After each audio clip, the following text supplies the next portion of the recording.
Cette TikTokeuse a surpris un avocat prestigieux en pleine infidélité avec sa collègue sur vidéo. Et les gars, on a encore une situation à la Coldplay entre les mains. Je veux dire, regardez juste. Prenez une chambre. Maman. Mec, prenez une chambre.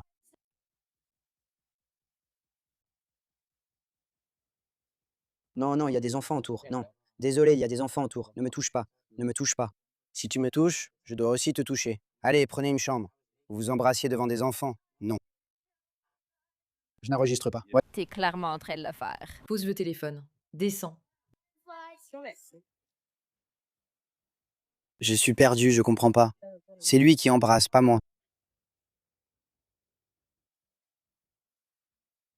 Bon, alors en dehors du fait que ce TikToker est un type louche, qui ne devrait pas faire ça, et qu'on ne devrait absolument pas célébrer une société où les gens pensent que c'est leur affaire d'aller filmer d'autres personnes en train de faire des choses bizarres, je pense qu'il est temps qu'on parle du fait que, pour une raison quelconque, il y a encore des gens qui croient qu'ils peuvent tromper leur conjoint dans des lieux publics et que c'est acceptable tant qu'ils ne se font pas prendre. Je veux dire, vous vous souvenez de l'événement Coldplay, n'est-ce pas? Vous vous souvenez de ce moment avec Coldplay? Bien sûr que oui, qui pourrait l'oublier, n'est-ce pas? Où Coldplay a braqué la caméra sur ce couple. Regardez ces deux-là. Bon, allez. Ça va? Quoi? Aïe! Soit ils ont une liaison, soit ils sont juste très timides. J'ai oublié pourquoi. D'accord, donc ils avaient une liaison et cette vidéo a 155 millions de vues. Et ils étaient collègues, ce qui a créé un énorme scandale. Et les gars, c'est quelque chose qui ne va pas dans notre société.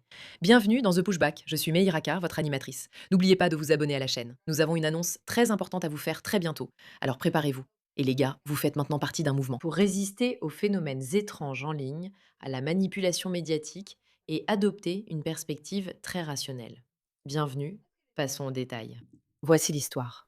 Si je le voyais faire ça, je le tuerais. Prenez une chambre. Maintenant. Donc, l'homme dans cette vidéo s'appelle Nathaniel Colleton. Il a 45 ans, il travaille comme avocat chez WLRK, un grand cabinet d'avocats à New York. Et la femme qu'il embrasse est une collaboratrice de 29 ans du même cabinet. C'est inapproprié à plusieurs niveaux. Les New-Yorkais parlent sans cesse de ce baiser scandaleux. Mais qu'est-ce qui les choque? La différence de pouvoir? Du fait qu'elle soit collaboratrice?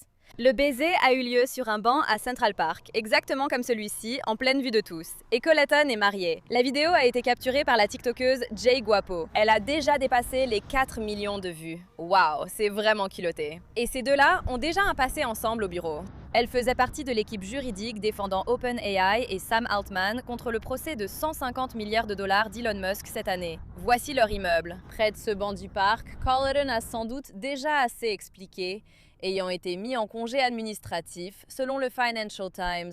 Il ne faut pas mélanger vie privée et travail. Désolé, peut-on dire des gros mots dans le post? Donc j'ai quelques problèmes avec ça. Tout d'abord, j'ai un problème avec cette vidéo. Je pense que le New York Post, qui cherche son nom partout, essayant honnêtement de révéler publiquement son identité à grande échelle, à ce stade, je ne l'aurais jamais fait, mais maintenant tout le monde en parle. Tout le monde sait de qui il s'agit.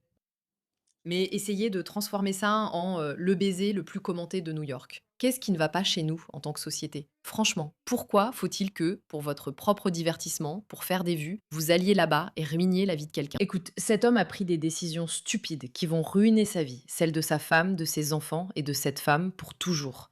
C'est fini pour lui, c'est désastreux. Mais le fait que les médias prennent autant de plaisir à filmer ce genre de choses, à interviewer des gens, à partager l'histoire, à essayer de révéler où il travaillait, ce qu'il faisait, pourquoi il est haut placé, important et prestigieux, puis qu'il soit mis en congé administratif, j'ai trouvé ça un peu dégoûtant. C'est un peu bas. C'est un peu, il y a quelque chose d'indigne là-dedans, ce pauvre gars.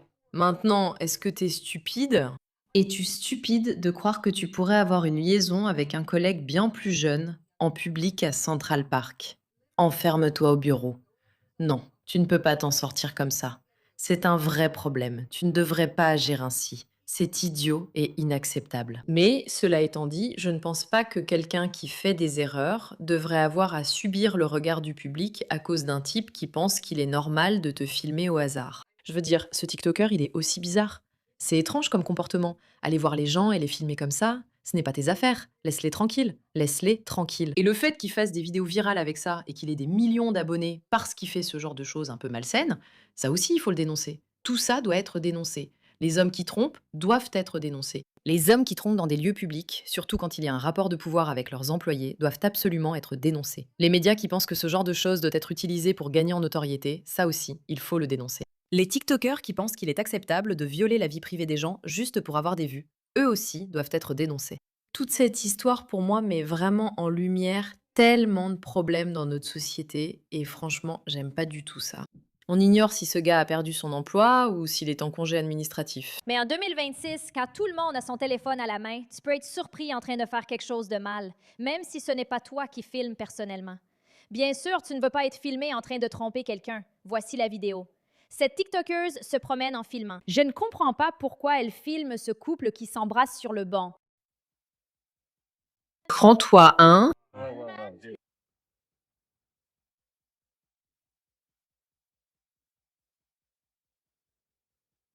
Non, il y a des enfants autour. Pas de rebondissement. Ce type est un détective privé engagé par sa femme. Non.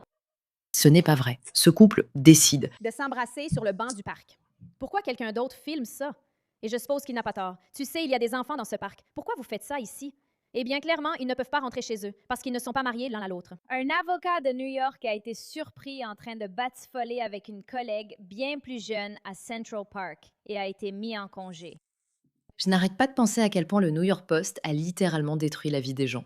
Écoute, encore une fois, cet homme est responsable. C'est un idiot. Fais ça dans un endroit privé. Si tu veux être une personne aussi horrible, au moins, ne le fais pas en public. Et oui, la plupart des gens ne pensent pas qu'ils vont se faire prendre en train de faire des choses qu'ils ne devraient pas faire. Mais si tu fais quelque chose en public, il y a toujours un risque que ça arrive. Et surtout, avec toute cette histoire de Coldplay, mais il y a quelque chose là-dedans qui ne tourne pas rond dans notre société. La joie et l'excitation des gens à partager cette histoire montrent qu'ils pensent: «Oui, on en a trouvé un autre comme ça». Non, cet homme ne va pas bien. Ses actions ne sont pas acceptables. Mais ne faisons pas semblant de tout savoir sur l'histoire. Ne faisons pas semblant de connaître le contexte, qui il est et leurs relations. Encore une fois, est-ce acceptable si tu es marié? Non, jamais. Absolument pas. Tromper son partenaire n'est jamais acceptable quand on est marié. Divorce-les d'abord, puis fais ce que tu veux. Ce n'est jamais acceptable. Il est presque jamais acceptable qu'une personne plus âgée abuse de son pouvoir sur une plus jeune au bureau.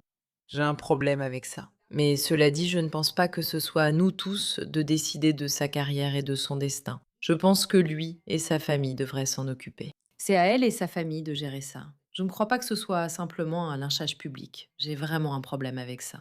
Merci de votre attention. Ici Martha.